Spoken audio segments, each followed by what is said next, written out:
your turn to... Oh, is it for me? Consider yourself fired. Why are you winking at me? Consider yourself fired. Hello, and welcome to the JT and Drew Show. I'm JT. And I'm Drew. And we're two nobodies talking about nothing. Consider yourself fired. Well, welcome back to the show, JT. Yeah, hey, thanks for having me on the Drew Show. I really appreciate it, bud.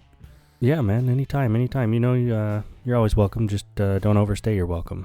I think last time I did, because I popped a cot in the back room over here, and the secretary lady was like, we need you to leave now. Yeah, she's the cleaning lady. That's racist. Oh, I'm sorry. Hey, I upgraded her pay, right? Hey, speaking of upgraded pay, I heard you got a guest on the show this time. I didn't come through with that. Please don't fire me. Sounds about right. But I heard from a little birdie that you got somebody to replace my somebody. Which little birdie told you that? You're fired. Oh, then it wasn't a little birdie. It was a little wormy. We do have a guest. What? With a T on the end of it. Guest. Ooh, I guess. Yeah. So this one's a little fancy. Some might even call him a little bougie. Ooh. But he's coming all the way from the north side of town. What? Yeah. I can't believe you associate with anybody on that side of town. For those of you that know, hashtag you know if you know. if you know. But yeah, so he's coming all the way from the north side of town. Just a real big city guy. Grew up in Mississippi. He's got a military background. He's got a church background. He's got just a huge following. Yeah, I'm not doing it justice. We'll let him introduce himself. All right. Well, get him on the show, man. Yep. Here he is. Welcome, everybody. It's Dwayne "The Rock" Johnson visiting with you today. Oh, my God. Oh, my God. Oh, it was the baldness that kind of... It's bright. It's very bright. We're going to have to turn the lights down. Hey, I want to be just up front with you guys how grateful I am to be invited to the domestic abuse podcast, because if those of you can't see, JT obviously is wearing a wife beater, and whatever happened behind you, the blind situation, I'm calling 911. Something happened in the room. As you can tell, I also have the white trash cardboard box to let the sun stay on the outside of it. Well, at least it's not aluminum foil, because that would have been as redneck as you could go. I was going to do that this winter, was told not too long ago that we are not doing that, so that is no longer an option. Oh, was that like your multiple personality telling you that, or was that, your significant other? Because, yeah. We don't talk about these things on the air. It might have been, was it your daughter? Because it might have been your daughter telling you that too. So which one? The second one's starting to go. Which one? And for our viewers, this is why we don't post videos. This is a good reason to not post videos. I think the next level for you guys is to go full Glenn Beck and actually do the podcast, but have the video. I'm telling you, you're missing so much in translation here. I won't take my shirt off for free. I don't know. I don't know. That was one time, the guys. tattoo is sacred, and I can't just weeks. be popping this thing out for everyone to see. Well, like I said, I'm really happy to be here. Thanks for coming. We're glad that you were able to make it and shave out some time. This is awesome. I tiptoed out of the home. We put the boys down around 8:00, and my wife turns them to a pumpkin around 9. So this was kind of like, this is definitely outside of the realm of our everyday. Yeah. I don't usually cut out of the house to go do this. This is totally different. So he snuck well, out. Thank you. Is what he's saying. Really appreciate you. I'm glad. Great to be here. I love talking about stuff, and I hear we've got some really exciting topics to talk about tonight. Oh yeah. Really. I can just. I'm so stoked to talk about these topics. I'm stoked. There's so many topics. There's so many topics. We're gonna have to use Scotch tape. That's too far, but okay. I'll just. I think no. I think one, if we're going to do this, if we're going to have this, and we don't even know what we're talking about, I want the pipe. Can I have the pipe? I think the pipe is necessary. I feel like Give the man the pipe. elementary, my dear Watson. If you're listening and you can't see, I have an actual pipe. Corncob pipe. Wow, you know. Wow. Oh, edible. Well, never mind. I won't. I mean, don't get me going into my impersonations because I can do that stuff. Did not have. I'm not going to go that far. Sorry. That's good. Yeah, please don't. You know, Okay. So, is a- hey, boys and girls, I'm Booing Cool. You know, I can go. Wow. I can go pretty far. You know. Speaking of impersonations, I hear you're getting ready to be a certain character. Oh, I'm donning the mask. Yeah. I'm on The Masked Singer coming up this next season. Not true. I'm actually, our church, Transformation Church, we are going to be in the 2021 Christmas parade. And I'm going to be donning the Grinch garb. Hey, nice. The Grinch garb. I'm going to be wearing the Grinch, the suit, the whole Santa thing. It's going to be killer. That's amazing. Congratulations. Do you have a Ebenezer on your float? Because if you don't, An Ebenezer. I turn into the best Ebenezer around this time frame because humbug, I am not big on holidays. Ebenezer. You're more of a Festivus guy, huh? Look, listen here, JD. college boy. I don't know what these big words mean. I don't have Google up right now. Wow. Okay, so what's your aversion to the holidays? What's that about? I'm just not a fan. There's a lot of pressure. And, because you got to get a gift. And if their gift overpowers your gift, then you feel like really obligated to go out and get them another gift outside of Christmas realm. It's the You can't. thought. No. It's the thought that It's counts. But that's not how people think these days. That's how they used to think. Oh, wow. Hey, thanks for this popsicle stick of Rudolph. Here's a Rolls Royce. Listen, Watch. you have the greatest out. If there was ever an argument like you're talking about right now, you have the greatest out in the history of history to be able to throw at anybody who comes back at you with, that's a sucky gift. I'm telling you, it's the supply chain issue. Listen, all you got to do is say, I had a better gift for you, but it's on a boat off the coast to somewhere. Okay? And that's it. You know what my normal go-to answer is, I have a better gift for you, but it is still on the rack at the store, and I just didn't buy it. Well, you could go that route. That makes you sound cheap. If you go the other route and just say, I really did put some thought into it, but old Biden, Let's go. wouldn't, let it in. I'm going to get into politics. It just happened. Wait, I thought no, weren't you doing could throw that I thought out you weren't because doing then that impersonation. what? Act like a dead corpse? That's a really tough impersonation. Yikes! You could just say that it's lost with the USPS, mail, and you're going to follow up on the tracking number. USPS. Yeah, Tracking number one. I don't. I've used that a couple times in my day. Not a fan. All right, so you're saying it's the pressure. I don't much care for the holidays. There is a secret to it, but because I said secret, you can't know about it. I'm really good at keeping secrets. Do you have a clearance to hold that secret? Technically, as a pastor, I'm bound by confidentiality, but we are on a public podcast, so I can't really. That's okay. I'll turn my volume down. Wink, wink, wink. Oh yeah, hey, free confidentiality clause here tonight on the JT and Drew show. So yeah, free confidentiality made public. Please tell us your secrets.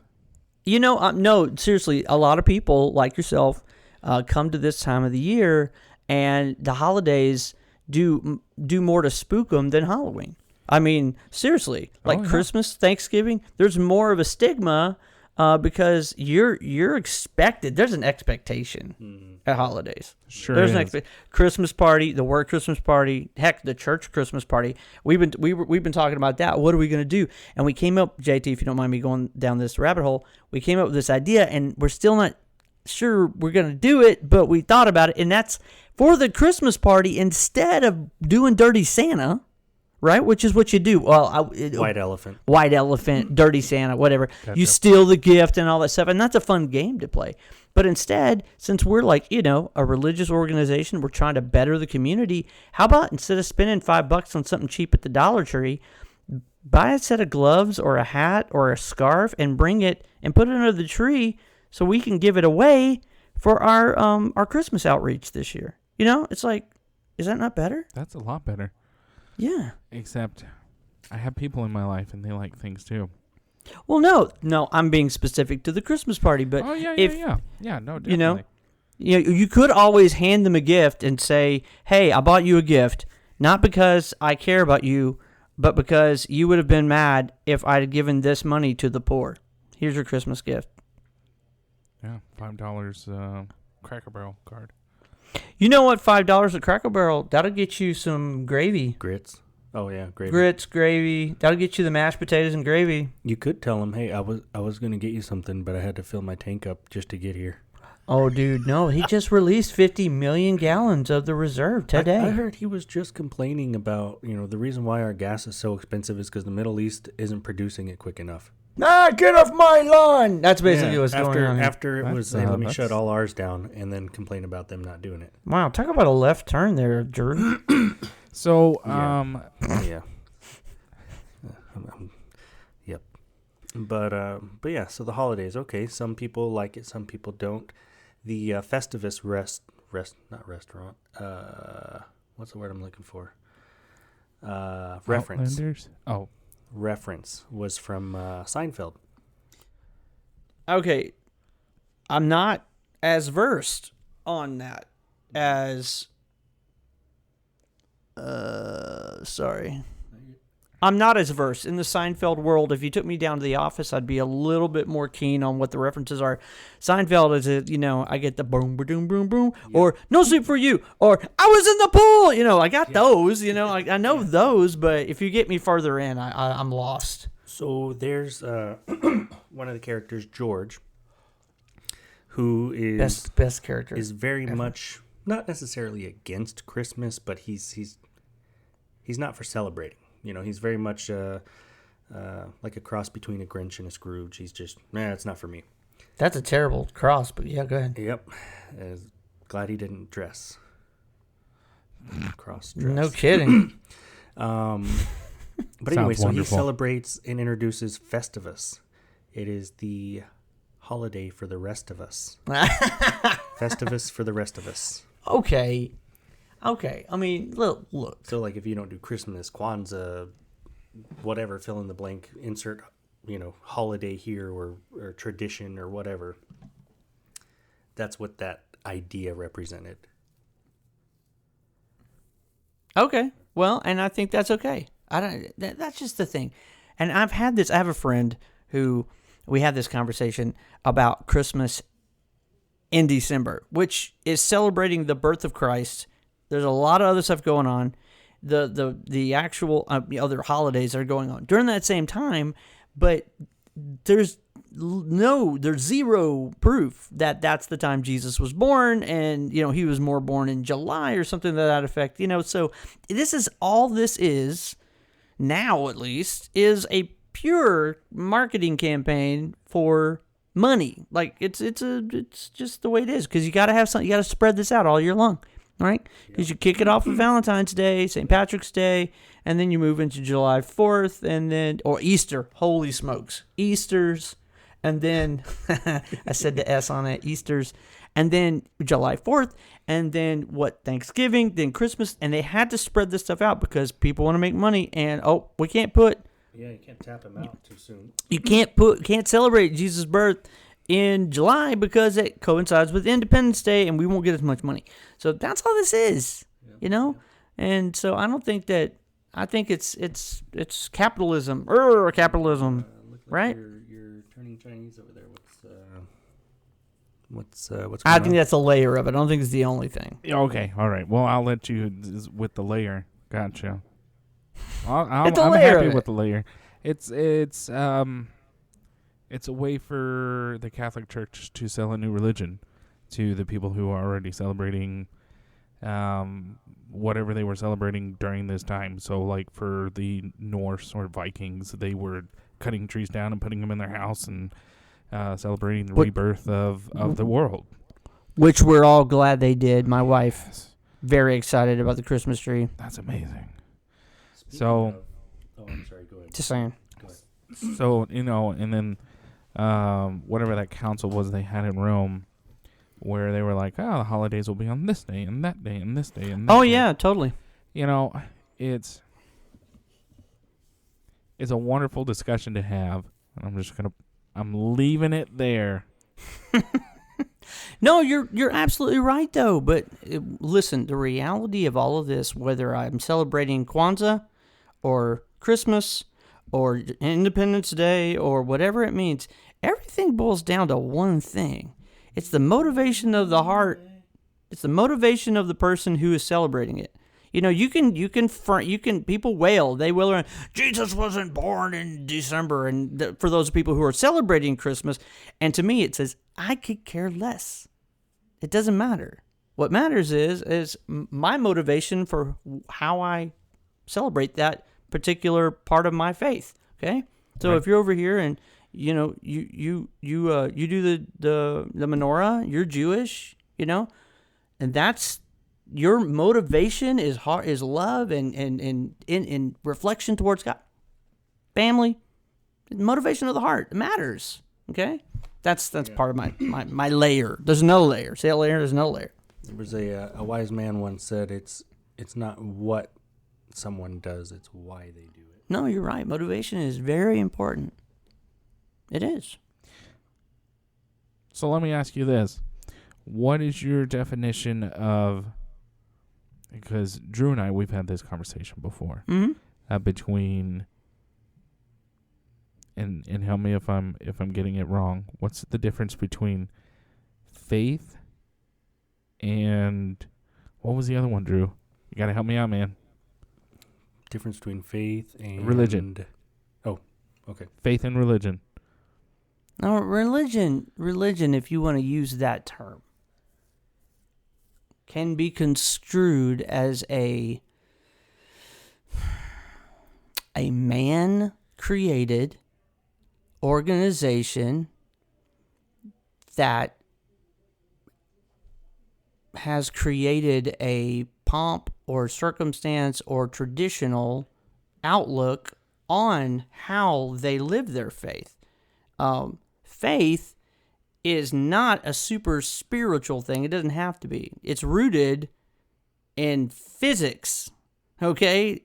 Part of faith is I'm sitting in this chair. I know and I have faith to believe that the chair Drew put down is going to support my weight, okay? There is a level of faith that we all have to embody, and we have to walk it. Whether you say you're a Christian or you have some spiritual side to you or not, faith is involved in everything, okay? We do. I drive down the road and in faith believe the guy on the other side of the street's going to stay in his lane, okay? That's faith. You're taking that on faith. So, but when it comes to using that term faith in a spiritual sense, faith is all about how you view God, how you view your walk with God, whether you're Jewish, whether you're a Christian, whether you're a Catholic or Protestant, and it doesn't, faith is a word used to embody your outlook, your view on how you walk your Christian walk out, or your Catholic walk out, or your whatever it is. Yeah, I think another good word to kind of encapsulate all that would be relationship. Mm-hmm. Faith is the relationship, like you said, in whichever walk that is, that you have in your faith. Whereas the religion is the man-made, like you said, the set of rules. Mm-hmm. You're gonna. Don't get me wrong. A set of rules. Let's change the vernacular a little bit there. guardrails. Okay? There are people out there who are walking down a path that without guardrails would be off the side of the bridge like tomorrow. You know what I mean? But with a consistency, you see this, and listen, please hear me. I'm not trying to call people who have a set of what they do at church or whatever as people who have a problem. What I'm using it as an example. Please hear this to all of you who are listening, okay? But addicts who go to a self-help, or not self-help, a 12-step program type of situation, they go every week. Some people go every day, every night. They'll go to a thing. They have a program. They have a thing they do. They have something every single day they do, and it keeps them on the straight and narrow. It keeps them from falling into using or whatever it may be, and it keeps the guardrails up and pointing them down the right direction. Religious activity can act in the same way. We talked earlier jokingly about holidays and about motivation, right? That's huge. That's huge for how you do it. I know people who go to a Catholic, mass, and they're checking a box. They leave there, and their life is not different at all than somebody else on the street. I'm just being honest. They do it because they feel like it's their religious activity and duty, and I did the deed. Then you have other people who they go through those. They use the rosaries. They kneel, they pray, they take communion.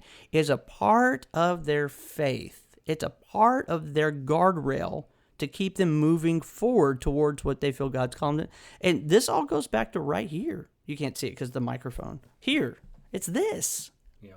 Okay? Man, I like your word on relationship. Like I have a very, very intimate relationship with this chair right now. That's really good, and I'm glad you have the faith in letting Drew give you the right chair. Yeah. To sit in. Well, yeah. I'm glad he has the faith to sit in the same room. So you alone. Well, there's that, rolling, right? but listen, I'm a pastor, so I like the analogy. You know what? I walk by faith every single day. Who gave me the chair? Christ gave me the chair. I trust Christ. He put me in this position. He put me in whatever situation I'm in. I trust him. The chair is supported because I'm supported on him. You know what I'm saying? That's my life. And I live by faith and not by sight. That's what the scripture would have to say. So it'd be easy for me to look at that chair and go, mm-mm. And for Christ to go, you can trust me. Have faith. I have faith in the one who built the chair. No, to me, that's Christ. For me, personally. Yeah, and that's great. I love it. Yeah, that's good. That's good stuff. So as you said, you're a pastor. Yeah. And when we introduced you, you were like, it's The Rock. And everybody went crazy. But you are Pastor Michael, correct? Yeah. All right. And so I have a question. How many times a day? No.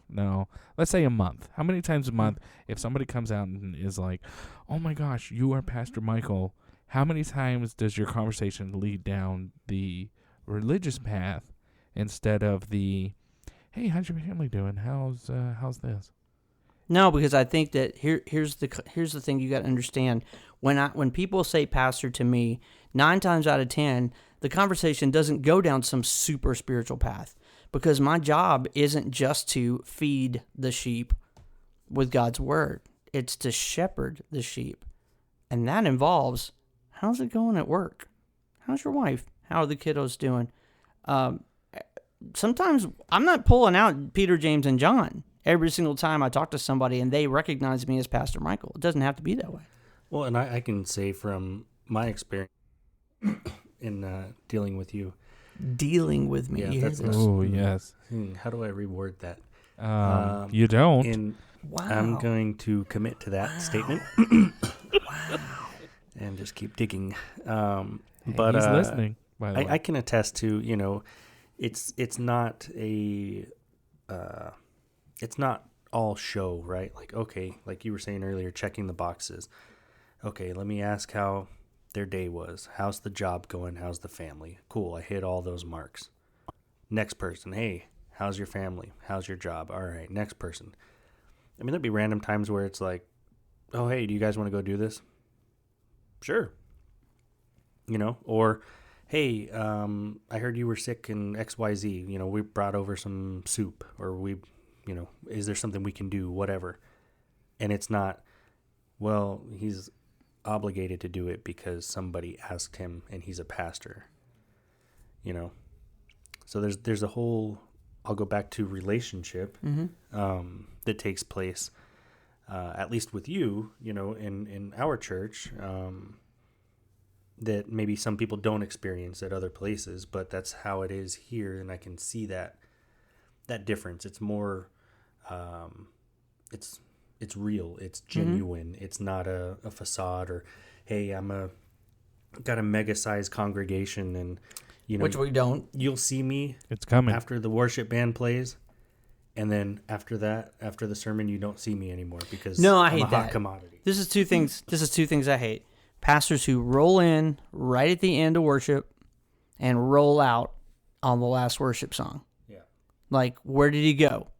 That drives me a little bit bananas. I know for some churches that are larger, I get it because he'll get accosted, at the door, and even myself, when I have somebody else pray and I run to the door to kind of, as people are exiting and saying, hey, thanks for being here, love you guys, how can I pray for you? It's impossible because I can't just high five everybody going out the door. People want to stop and talk to me, and I miss people as they go by. It's really challenging. I can't even imagine a church like even New Hope, which is 500, having Chuck being able to accommodate that.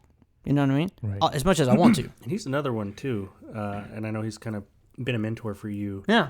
But I mean, he's so down to earth and very approachable. Yeah, I think people see this. I grew up with this. Not my dad. My dad was always real, but I would always see this in like circles of different pastors. And we go, hey, Pastor John, would you please pray? And he's like, yeah, sure, I'd love to pray over the meal. And he would be like, Heavenly God of the universe, we're whore. I'm like, what is that? Yeah. Like, are you putting on a show for God right now? Or are you just telling me how good you can pray? That's what I'm used to. I mean, well, no, but you see me. Those of you listening or people who have seen me on the platform. It's me. Yep. I can't be anything else. I get excited, okay, but that's in me because he's an evangelist, and I get a little pumped up. But y'all, Christ was so relatable to people. That was the thing. He was so relatable to people. And this is not from the pastoral. This is not from the priest. This is not from the clergy. This is to every single person who calls himself a believer and who represents Christ. You just got to be you. Yeah. I mean, I'm being serious. That's really what it boils down to. Because let me tell you what, people who are lost and people you're trying to connect with or show love to, they can spot a phony a million miles away. They just can. And you just got to be real. I, with all the flaws, listen, I have so many flaws. You guys see my hairline right now. Many flaws. I've got Austin Powers teeth. Yeah, baby. You know what I'm saying? I'm flawed. I'm just a guy, and God called me. He called me to preach and to love on people and to shepherd people. And that's just like anybody else who's listening. You're flawed. You don't feel good enough. You don't have the right XYZ. It doesn't matter. If you've got Christ inside of you and you love people, be you. And let that lifestyle point people to Christ and faith. So, anyway, my rant's over. Wonderful. It was a good rant. I have another question. Me in the back. Yes, you, wife, domestic wife beater. What's up? Actually, I have a comment and then I have a question. One time saw a phony, but then Drew took my binoculars out of my glove box, and I haven't seen that phony since. Next is, what motivates you? And this is a two-part. What motivates you every day to get up and just be you, and then what motivates you to keep doing what you're doing, because to me that's two different motivations. I can wake up, my motivation is to kick my kids out of the house on time to get on the bus, but then I have to be motivated to get my rear end into my truck and not cry while I go to work. You and me both. Yeah. And catch Drew on the old CB breaker 19. That's if I rolled out. Okay, so the first question is my motivation just to get up. Period. Out my of second bed. motivation, just getting out of bed. I could Sitting give you right some. here, brother. I could give you some really crazy, super spiritual thing, like That's when not my what I want. feet hit the ground. Yeah, I wake up knowing that I'm gonna have the greatest cup of coffee in the world once I get out of the shower. Yeah. I'm just saying, like there's a couple of things the military helped me with tremendously. I can wake up on a dime. I can wake up pretty much any time on a dime. If I know I've got to be up for a 5 a.m. flight at 4 o'clock or 3:45, my alarm goes off, I just stand straight up. You know what I'm saying? Like, that's creepy. I know. There's some things that just built into me. I can just do it now. Do I sluggishly get out of the bed in the morning? Yes, of course. But so there's some of that instinctive get up. What motivates me is if I don't get up, listen, you want me to be real? Let's do it. If I don't get up when my alarm hits at 7:15 is when I normally hop up. And if I don't move as quickly as possible, the boys will beat me to the bathroom. They will beat me to the bedroom, and once they're in the room, it's really hard to get in. I got to get in the shower, and they're all piling on us, and I'm just like, I got to get where I got to go. So I just have this thing. I get up. I know when the alarm goes off. It's a soft iPhone alarm. Yes. So do you coffee then shower? No. I hit the shower first. Really? Yeah. Even before you make your mess. What mess are you talking about? Your post coffee. The one mess. of the S's. Oh, what are you talking about? Not showering, not shaving, but Oh, that doesn't happen until way later in the day. Oh my okay. You've got gosh. That's not part of my process. It's kind of colon of a 20-year-old. I'm over here, No. 80 At years least. old, going, sip of coffee? Oh, no! You know? No, but that's the thing. No, see, you shower, trim, whatever, shave, dress, go have coffee, and then kiss everybody at the table, because by the time 8:25 rolls around when I'm rolling out, they've already started school. They're already homeschooling. Oh, Okay? yeah. I kiss everybody at the table. I take my coffee, which is in a to-go cup, and I go to the church, and I pray for an hour. And during my hour of prayer is when things start working. And then I got to be like, okay, I'm going to go to the throne room, the other throne room. That's But- Drew's office, I was told. Yes. Yeah. There's- Okay, so there's a really, placard. what wakes me up and what's my motivation for going, obviously, is like I'm a doer. I don't like just sitting around. Like, I mean, this week has been a little lighter because it's been the week of Thanksgiving coming up. I took a less office hours, but I'm still like, I'm folding laundry, because Carolyn's working. She's editing photos and she's working and I'm not working, so I'm going to do something to help. Is that all the time? No, I watched a lot of Star Trek today, okay? That's great. A lot of Star Trek. Doing something. But doing something is a motivation. I like to do things. I'm just being honest. Yeah. I like doing stuff. Yeah. Now, what's my motivation for continuing pastoring? No. Is that what your question is? No, just continuing life. What continues to keep going forward? I can't. It sounds super spiritual, but really, my passion for God is so a driving force. And I would say it's like number one. Number two, because so many things interact with that. Because that intersection of Christ and the work He has for me to do it's an intersection that lines up with my love for my wife and my family, my children, and our life together. There is so much of that driven by my love for God, because my love for my love for God informs my love for my wife, my kids, my family, my passions, my calling, all that jazz. That's why I do what I do. Because we're to do all things, right? Do it unto the Lord. That's what it says. All things unto the Lord.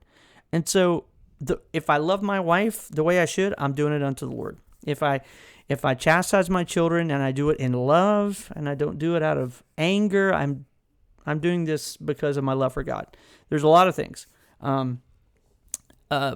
Talking to people, ministering on Sunday mornings is a 30, 45-minute part of my calling, you know? It's not the big thing. It's not the biggest thing I do. It's one of the smallest things I do. I won't lie. Is God's word powerful and can it change people's lives? It does, absolutely. But everything I do throughout the week, the phone calls we make, the visitations we do, the helping people on the phone, the school next door, connecting with faculty, connecting with people, dropping off food, that 11 p.m. or 3 a.m. phone call with somebody in crisis, this is my life. So it's really a lifestyle. It is a lifestyle. It's a lifestyle of love. That's it. That's a good answer. I mean, that's your honest answer, and that's kind of what people really want. So, and just to clarify too, without going in grave detail. Yeah. So you grew up a pastor's kid, and from then forward, you just had like a perfect life. Oh yeah, it was just perfect. Yeah. No, not at all. I was making sure. It was no, and I don't think we have enough time for that testimony. It may have to be a two-parter. Listen, hold on now. I heard the song. Okay. Wait, which song? The preacher, the son of a preacher man. Okay, I've heard that son song. Son of a preacher man. No, I'm seriously. A lot of things that drove me to say yes to God are founded or have a foundation in tragedy. As I think a lot of stories do. Yeah, I mean, this was like Uncle Ben getting shot. With great power comes great responsibility level stuff. You know what I'm saying? It was like, or the great challenge. For those of you who know my testimony, having been called to be a minister, and then right smack dab in the middle of me moving towards that, my wife leaves me for somebody else, and I'm left holding a bag of calling that I feel like I'm now, I'm not good enough to carry out. You know what I mean? Well, yeah, you had feelings. That's not what I meant. Feelings at the corner of my mind. Well, and to top it off, if that wasn't crazy enough, your environment at that time, I don't want to say they weren't supportive, but I mean, your work environment, you were a maintainer. Yeah, it was toxic. Yeah, it's a pretty. It was rough everything. I had every opportunity to take that wrong road, and I don't mean that in like some spiritual way. Everybody has an opportunity to do that. When you have tragedy, you can go down a bad road, but I chose to keep continuing towards what God had called me to, and I felt called to. And even though I felt like I had no legitimacy to do it anymore, I mean, the big D, everywhere I went, I wore the big D t-shirt that said divorced, and that, 15 years ago, that was like no bueno, Yeah, it was tough. 60 years ago, that was no bueno. Oh, no, talk about Salem witch trial. They would have like burned me at the stake. No, I'm serious. They didn't really burn him, they hung him. But anyway, I'm just... I knew someone. No, but here's the cool thing. I had a guy who looked past all that stuff and said, you know what? I see the calling on you, and I'm not going to let that be a disqualifier for you. I'm going to give you opportunity that nobody else would. And I thought he was nuts. But he put me on a platform in the midst of all that madness, and I still was able to walk it out, grow, develop myself, heal, and that made me a viable candidate, to actually step into what I was called to.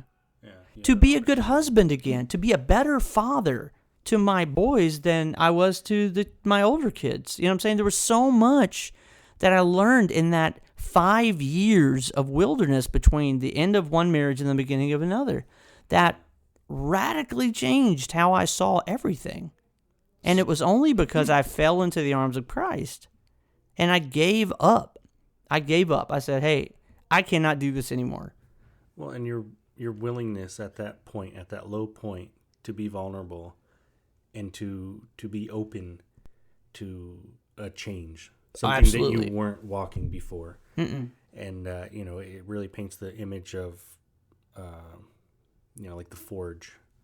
Yeah. And being formed and going through that, and it's not pretty at first, but the outcome, you have a nice polished sword or knife or whatever it is, and it had to go through that whole process to get where you know what though? You can have a real pretty sword. Okay, I have a really pretty sword on my wall at home. And it's a decorative sword. If somebody was actually coming at me to try to, hurt me, that sword probably wouldn't do me much good. No. Because it would probably snap in half because it's just not made for battle. It's not been made and forged to do what it's actually called to do. And I think that's what happened to a lot of people. They go through a lot of junk, they have a lot of stuff, and they try to. It's like putting lipstick on a pig. It's still it's still a pig. Okay, but it's a pretty pig. Pretty pig. Okay, but yeah, I went there. No, but if the sword is forged correctly, if you look at battle swords, they're not pretty. They're not pretty at all, but dang, they're strong. They'll run somebody straight through, and they're sharp on both sides. And the one I have at home is not sharp at all. You know what I'm saying? It's not going to do any good, but boy, it looks good. It looks like a good sword. Okay, well, I mean, that's the mask we put on every single day. I want to look the part, but really on the inside, I'm fractured, I'm broken, and I'm really not going to be very useful. And that's where Christ comes in. At the end of my marriage, I was just a pretty sword. I had talent. I could sing. Hey, you're still a pretty Thank sword. you. I appreciate that. But it took 5 years of forging me, putting me through the heat, to the hot metal, beating on me, beaten, fold, until that iron became very strong again. It came to a place where I really could be used for battle again. And then when I married Carolyn, she married a strong man. I'm sorry, that's just the reality. I'm not saying I'm all that in a bag of chips, but I was such a better husband. Yeah. By going through all that stuff. And you had gone through, weathered the storm. And yeah, and now 10 years into, over 10 years into our marriage, I can't help but feel like God helped me walk through that purpose or that time for this Esther moments for such a time as this. Because now I can be a strong husband. I can be the priest of my home. I can stand up for righteousness and say no to things when I couldn't before. Even just taking that in a general sense. And you have somebody who screwed up in their life, or they're living on the street, or they showed up to church drunk, or they're wearing baggy clothes with holes in them and this and that, or they speak up while they're sitting on the front pew and get kicked out of church because they asked the question. Are you serious? No, I was talking about that one guy. Wow. Yeah, uh-huh. And I've never done that. I only asked a question. That's what I said, yeah. And don't ask any more questions. It does not ask the questions.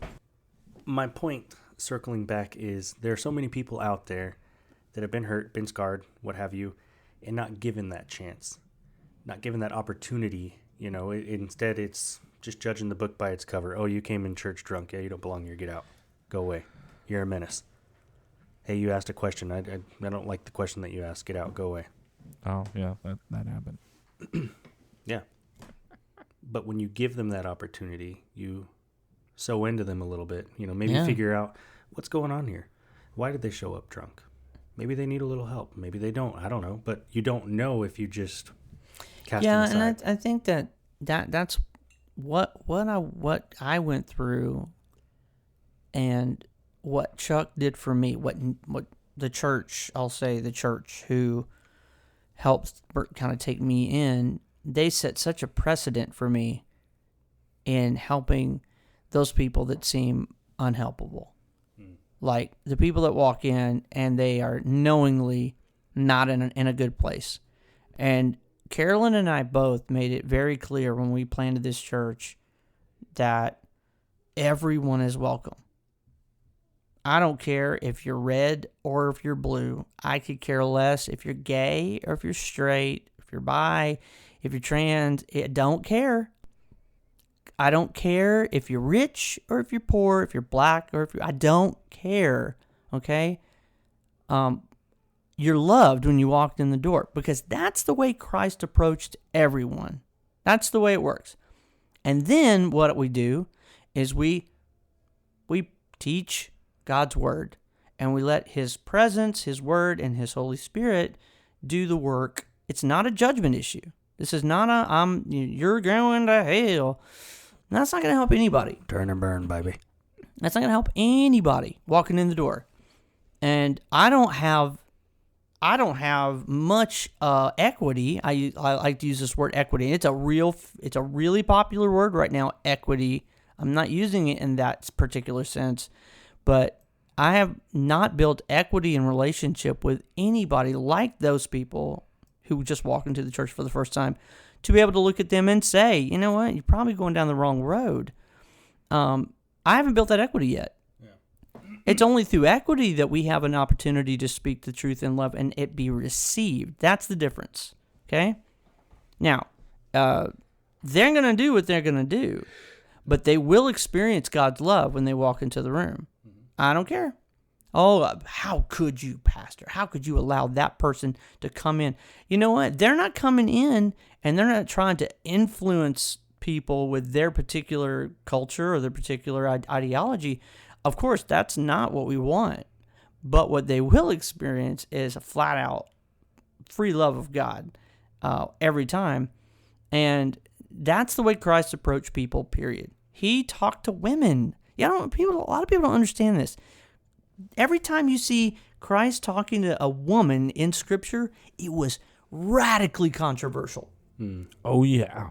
Men did not speak to women. They did not give them an opportunity to speak at all. And he met so many women at the well. He talked to women and gave the prostitute. He was so available to the tax collector. There's so many people that he was just like people who were what we call unchurched, de-churched. I'm just use that terminology. Mm-hmm. I don't know how I got on this road, but people that are going through stuff. But you got to understand, we're not perfect people, so come on in. You're going to be in good company, because none of us are perfect. Oh yeah. Sorry, I got excited. No, it's fine. And it's funny. I personally watch a YouTuber called Brandon Tatum, or the Tatum Reports, and he's not pastor or anything like that, but sometimes he says, I don't know who has to hear it, but I have to say this because it's my calling. Something is telling me to say this to someone. And he'll say his piece and then he's done. Yeah. And it's like, okay, maybe something told him to tell the world that, and somebody really needed to hear it. So maybe you went down that rabbit hole because somebody needs to hear it. Yeah. So, but I'm going to cut you off. I have been cut off. You have. I'd like to enter into a little segment we like to do here on the JT and Drew show called the Things That Make You Go. Things That Make You Go. Oh. Brought to you by the JT and Drew show. I got hit by a twin. Termites. Blind or not? Termites, blind or not? I'm gonna go with blind. Yeah. Their eating patterns are absolutely erratic. If they could see, they would be making patterns in the sand or something, in the wood. I mean, you know what I'm saying? Yeah. Well, according to a credible source, I found today. $14 termites are not blind, but $7 termites are. Interesting. And that's the things that make you go, You're welcome. You're welcome because I didn't say 71, 77, and $71. You're welcome. Right. Wow. So this is my Google. Oh yeah, you can't really read that. Oh my goodness. I messed that message up so bad today. That's what happens when Google talks to text, or text. I love talk to whatever. text though. Yeah. Yeah. But speaking of kids, JT, what do your kids think about Christmas? Do they enjoy the holidays? I mean, obviously they like the long presents, sigh. toys and stuff. I know. Well, so my son, my oldest, just came to me earlier this year and was like, I'm going to tell you something that I have been hiding from you for a while. And I was like, what is that? That's the worst thing a kid can say to a parent. I know. And he goes, I know Santa isn't real. And I said, how old is he again? What are you talking about? Are you kidding me? Because every time Santa comes to our house, I'm having cookies and milk with him. Because I always make a little extra for me. And why do you think I'm so fat? You know, and I tried, and he was like, look, Dad, I caught you with the presents one time because I looked under my door, and you were setting them out. And I was like, wasn't me. That was Santa in a bathroom. I don't know what to tell you. Well, I hate to break it to you, but I asked Landon, he's my 5-year-old, just the other day. I said, Landon, who brings the presents to children on Christmas? And he goes, Santa. And then I asked him, is Santa real? And he goes, no. No. He's 5.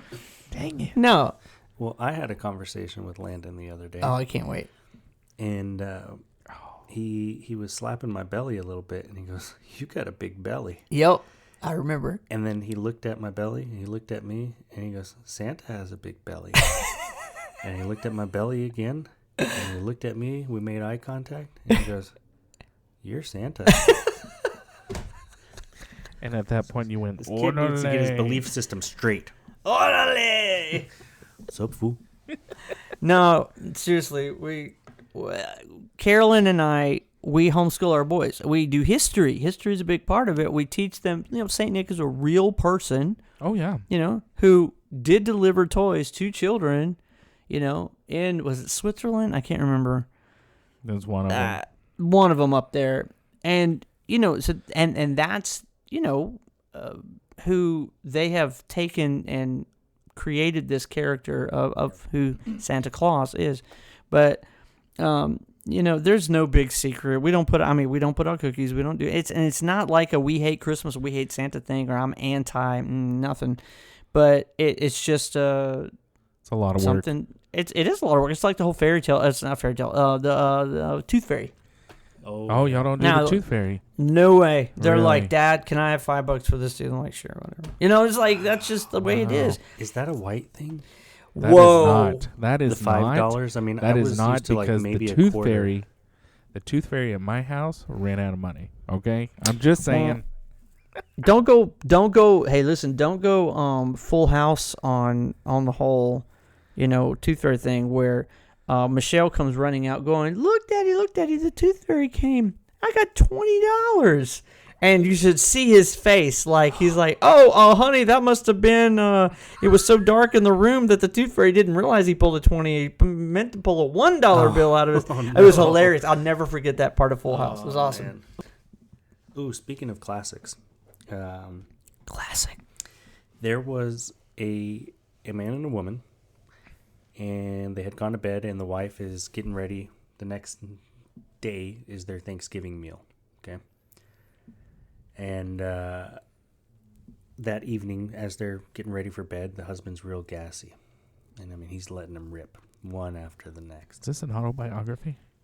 Sounds familiar. I've changed the names to protect the innocent. We'll go with Johnny and Sally. So he's letting them rip, and she's telling him, babe, if you keep this up, you're going to end up farting your guts out. And he's like, yeah, whatever. They go to bed. Well, she's got to get up super early, prep the turkey, put it in the oven, all that stuff. So she decides, hey, this is going to be fun. She takes all the guts out of the turkey, the gizzards, whatever, lays them next to his butt in bed. Oh, my gosh. And she's going about her day. He wakes up sometime later, realizes he's farted his guts out, and he freaks out. And you hear him yelling, and he runs downstairs, and the wife's laughing. You know, she got him. And he says, honey, you'll never believe it. You were right. I farted so much last night that I farted my guts out. He goes, but thanks to God and these 2 fingers, I was able to put them all back in. I knew that was going, and still, it's so shocking because, oh my gosh. Yeah. True. So don't be like that guy. Don't be like that guy. Who was not me, that I didn't do that. No. How do you parlay out of that one? That was tough. That's tough. Can you, though? I mean, I don't already, think so. It's embedded in there for a minute. Jeez Louise. My goodness. Well, I'm going to go ahead and wrap it on my end. Yeah. It has been a wonderful session. Pastor Michael, thanks for stopping by the JT and Drew studio. Yeah, for sure. We'd have to do it again for a part 2 so we can dive in a little deeper. Love that. Maybe we'll crack the champagne and get the candles out.